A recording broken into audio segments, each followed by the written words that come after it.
O Senhor esteja convosco. Ele está no meio de nós. Proclamação do Evangelho de Jesus Cristo, segundo Mateus. Glória a vós, Senhor. Naquele tempo, quando Jesus e os seus discípulos estavam reunidos na Galileia, ele lhes disse: o Filho do Homem vai ser entregue nas mãos dos homens, eles o matarão, mas no terceiro dia ele ressuscitará.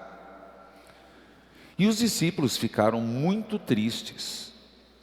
Quando chegaram em Cafarnaum, os cobradores do imposto do templo aproximaram-se de Pedro e perguntaram: o vosso mestre não paga imposto do templo? Pedro respondeu: sim, paga. Ao entrar em casa, Jesus adiantou-se e perguntou: Simão, o que te parece? Os reis da terra cobram impostos ou taxas de quem? Dos filhos ou dos estranhos? Pedro respondeu: dos estranhos. Então Jesus disse: logo, os filhos são livres. Mas, para não escandalizar essa gente, vai ao mar, lança o anzol, abre a boca do primeiro peixe que tu pescares, e ali tu encontrarás uma moeda. Pega então a moeda e vai entregá-la a eles, por mim e por ti. Palavra da salvação. Glória a vós, Senhor. Que a palavra de Deus perdoe os nossos pecados. Amém. Queridos filhos e filhas, aqui neste santuário de Nossa Senhora de Guadalupe e das Santas Chagas, Semana Nacional da Família, Jesus, Maria e José, minha família vossa é. Jesus, Maria e José, Minha família vossa é. E está tão bem sinalizado no mês vocacional, com este altar lateral, a Sagrada Família, as vocações. Aqui se reza muito pela família, tão presente nesse lindo roseral, com tantas famílias, e hoje acrescentei uma filha de Deus angolana, que mora em Londres há 8 anos, com todo sofrimento e dor, desespero, sob o olhar da mãe de Guadalupe.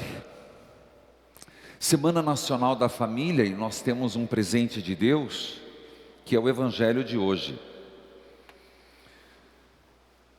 O Evangelho de hoje, que precisa ser compreendido. Jesus está em que região da Terra Santa? São 3 regiões: Galileia, segunda, Samaria, terceira, Judeia. Na Judeia fica o templo de Jerusalém, ficava, agora fica Jerusalém e as ruínas do templo. Dos samaritanos, onde tem o poço de Jacó, e na Galileia, nós estamos falando da Galileia, o que tem na Galileia? Alguém lembra alguma cidade da Galileia? Padre, é demais. Não.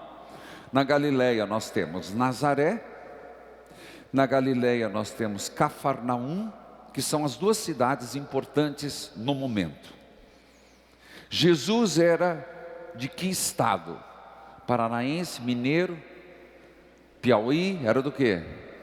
A Galileia. Galileia. Ele era galileu. Lembra daquela música? Havia um certo Galileu, um homem Galileu, um jovem Galileu. Ele era da Galileia. Por que é importante isso? Para entender o Evangelho. Senão a gente escuta o Evangelho, vai ficar preocupado se na boca do peixe tinha a moeda ou não. A preocupação não é essa. O Evangelho quer dizer mais. Jesus está em que cidade? Cafarnaum. Cafarnaum era a casa de quem? De Pedro, aonde Jesus curou a sogra de Pedro. De Nazaré, Jesus foi morar em Cafarnaum, na casa de São Pedro, onde tem a igreja, hoje em cima. Para quem viaja na Terra Santa vai lembrar, se não estou explicando. Por que toda essa explicação? Porque havia um costume que os galileus eram tidos como um povo impuro, porque era um povo perto do mar, e por estar distante do templo, era um povo que não era bem servido, do ponto de vista religioso, do ponto de vista econômico, do ponto de vista, vários aspectos. Era tido como um povo que não levava a sério a religião. Um povo que não era contemplado no judaísmo. O que acontecia? Eles, de modo geral, os galileus, não se sentiam obrigados a pagar o tributo do templo. Ora, se o templo não faz nada por mim, por que eu vou pagar o tributo do templo? Eles eram reacionários, eles não pagavam o tributo do templo. Agora você vai entender o texto. Jesus está em Cafarnaum. Chega um homem que cobra o imposto do templo e pergunta a Pedro: o teu mestre paga o imposto do templo? Sim. Logo depois, ao entrar dentro de casa, Jesus deve ter escutado as paredes, hoje ainda mais que é tudo drywall, mas no tempo de Jesus as igrejas, as casas eram pequenas. Jesus deve ter escutado e falou: Pedro, para que não escandalize, vá no mar, pegue um peixe e terá uma moeda, e pague o imposto por mim e por ti. Por que essa palavra? Jesus tinha um propósito: acolher a todos. E Jesus tinha uma especial atenção para aqueles que eram marginalizados. Então, o que é escandalizar? Se Jesus fosse criar um problema, não, eu não pago, ele criaria um mal-estar com os cobradores de impostos. E um dos que Jesus veio eram os cobradores de impostos, os do templo e os do Império Romano. Dentre eles, um apóstolo, qual? Mateus. Então o que é que Jesus percebe? Ele percebe que, pagando o templo, ele não criaria resistência, ele não criaria aversão, ele se submete à lei para tentar resgatar. Ele percebeu que era um mal menor. Por que eu estou dizendo isso? E é importante você compreender, eu fiz toda uma análise antes, para você ver porque Jesus, a missão é mais importante. Não criar resistência é mais importante. Deixar aberto o caminho da conversão. Para Jesus era muito mais importante que eles se convertessem ao reino do que criar um problema, um celeuma, criar uma ferida, uma resistência por causa de uma moeda. Jesus vai além. Existe um outro problema. Além de ser galileu, Jesus tinha consciência da sua messianidade.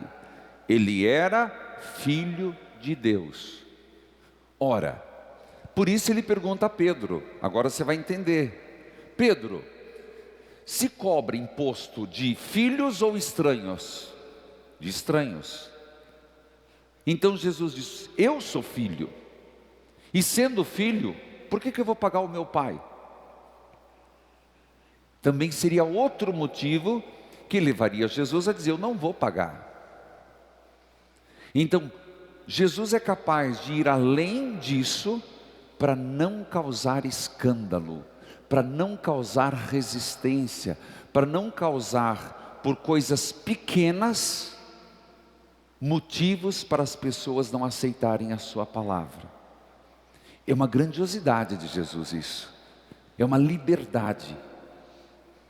Não quero causar escândalo, eu quero atrair. Eu não quero que alguém se apegue em pequenas coisas para que a graça não se manifeste.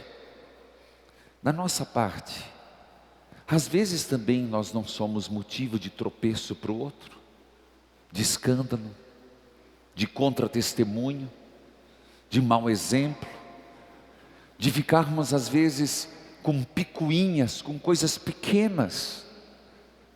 Nós estamos na Semana Nacional da Família, e eu queria que essa reflexão se estendesse à família.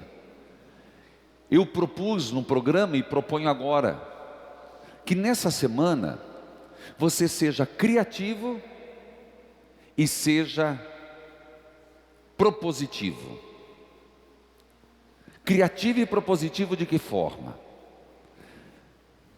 Primeiro, faça um pequeno mural. E aqui não precisa muita coisa, uma cartolina resolve. Eu acredito que toda família, as pessoas têm o seu pequeno oreb. O que é o seu oreb? O seu altarzinho. Pega as fotos da família, expõe.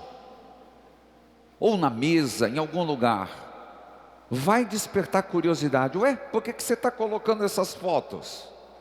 Nossa, para você como é que o tempo fez bem, como será feio, ou como ficou diferente, que cabelo esquisito.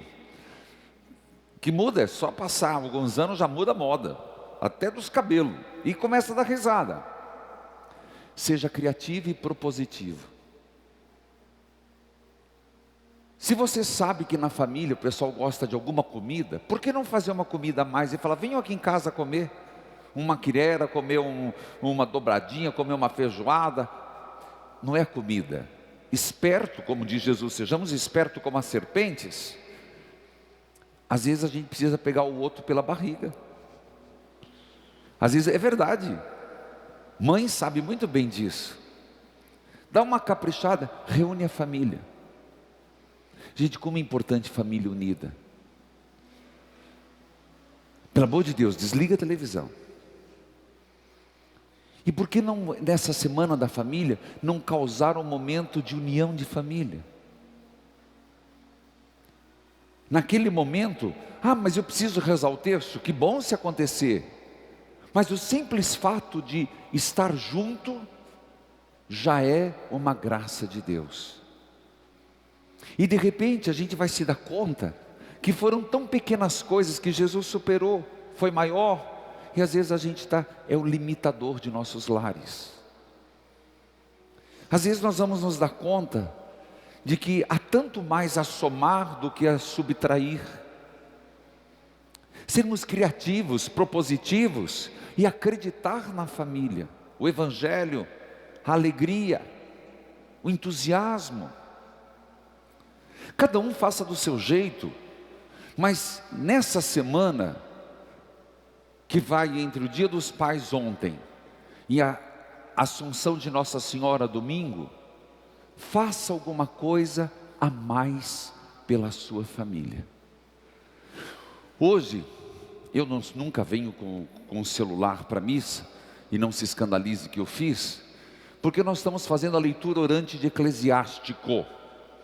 Eu não sei quem segue as minhas redes sociais, mas às 11 horas colocamos algo no Face, colocamos no Instagram e no YouTube, que foi o texto que eu acho que foi um presente de Deus, do texto de hoje da leitura orante, Eclesiástico, capítulo 37, versículo, eita ceguinho, 27. E eu vou ler para vocês. Vem cá esse câmera aqui, para mostrar. Vem cá, meu filho. E eu vou lendo para você. E eu propus ali, olha o texto, se não tem tudo a ver com a família, sobre picuinhas, sobre, às vezes a gente se pergunta realmente por que a gente está desunido? Realmente, por que a gente está brigado? Por que a gente não se conversa mais? Eu pus ali, onde está me faltando o autodomínio? Enquanto eles vão focando, eu quero lembrar que Pedro, na sua segunda carta, diz assim, que uma das coisas para viver e crescer na salvação é ter autodomínio. E quantos problemas familiares, quantos problemas no casamento, quantos problemas com os filhos, não é por falta de autodomínio. O que é autodomínio? Ter domínio das suas paixões, ter domínio dos seus apetites. O texto aqui fala da gula. Chega até a dizer, cuidado quando você come muito doce. Não come muita coisa, porque vai destemperar seu estômago. Quem come muito vai dormir, e vai explicando. Mas daqui não é a gula em si, é um exemplo. Olha o texto, meu filho, minha filha, ponha-se à prova durante a sua vida. Eu quero dizer para você, filha, filho, casado, solteiro, viúvo, viúva, padre, não importa, coloque-se à prova, quer dizer, se avalie, faça um olhar atento sobre a sua vida, a sua, não dos outros. Para quem está anotando, eu vi que muita gente está anotando, é Eclesiástico 33, versículo 27. Descubra o que lhe faz mal. Avalie você. O que é que te faz mal? E não deixe que isto o escravize. Forte, né? Por isso a pergunta, onde está me faltando o autodomínio? Mas não é falar do marido, não é falar da esposa, não é falar dos filhos, é cada um fazendo seu exercício. Eu até propus ali, pega depois um papel e tenha coragem de escrever para você. Onde você se sente escravo, sem autodomínio? O que é que te faz mal na vida e você não está conseguindo vencer? Às vezes o vício, às vezes a gula, às vezes a maledicência, às vezes a falta de oração, às vezes a fofoca, às vezes a preguiça, às vezes a irritação. Eu digo que isso aqui é um bom exercício para o primeiro dia da Semana Nacional da Família. E repito, meu filho, minha filha, examine a sua vida, ponha-se à prova durante a sua vida, descubra o que lhe faz mal e não deixe que isso o escravize. Eu coloquei no Face e ali já entrou não sei quantos comentários. Eu li antes de começar a missa e apareceu tanta coisa.